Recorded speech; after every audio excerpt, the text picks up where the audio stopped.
Foxy Brown, the 1974 blaxploitation action film written and directed by Jack Hill, is the meanest chick in town.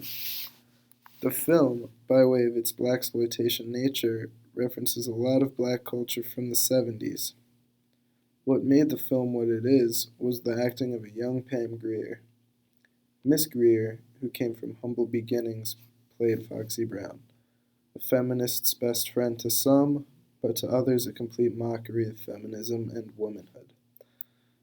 The film is centered around a beautiful, robust black woman who doesn't just use her fighting skills for revenge, but she also uses her body. For the time, having a woman be naked and in complete control would seem abnormal. You could look at Foxy using her foxiness to her advantage as very liberating for women, or just playing into the male gaze I'm all too familiar with.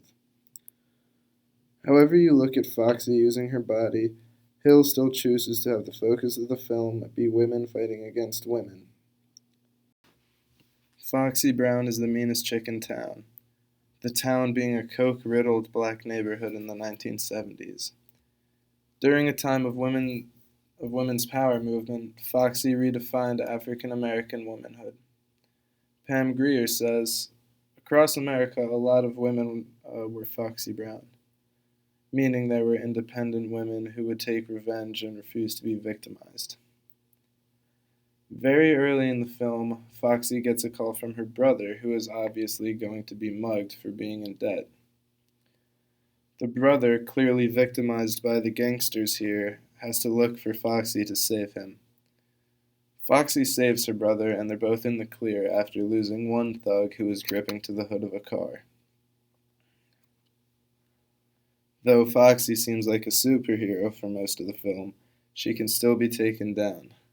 The scene where Foxy is captured and sent to the dope house in the middle of nowhere is very graphic, and the way Hill chooses to shoot the rape scene is very interesting. Foxy finally escapes, killing the two men who held her hostage, and she was back on her course for revenge.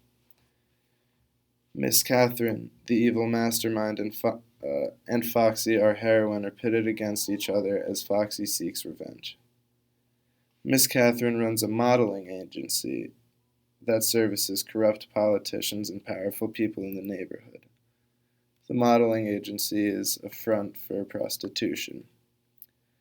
Foxy links her boyfriend's murderers to Miss Catherine's modeling agency. When Foxy finally gets her revenge on Miss Catherine, she's alone. But in order to take out Steve Elias, Foxy needs a group of freedom-fighting men. This says that women need the help of men to go against men, but when women take down men, they are sure to make them pay. In this case, Foxy went as far as to remove Steve's genitalia and send them to Miss Catherine, castration being the utmost vengeance you can seek. To be black is hard, but to be black and a woman is even more of a struggle. This doesn't apply to Foxy, as she doesn't accept the turmoil she goes through.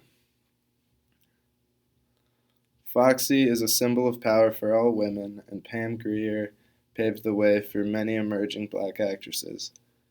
Foxy and Pam changed the way America viewed black women. For women to go forward, powerful women like Foxy and Miss Catherine must not clash. Women must come together in order to move forward. Most of all, Foxy shows, no matter what your current situation, you can be strong and fight back.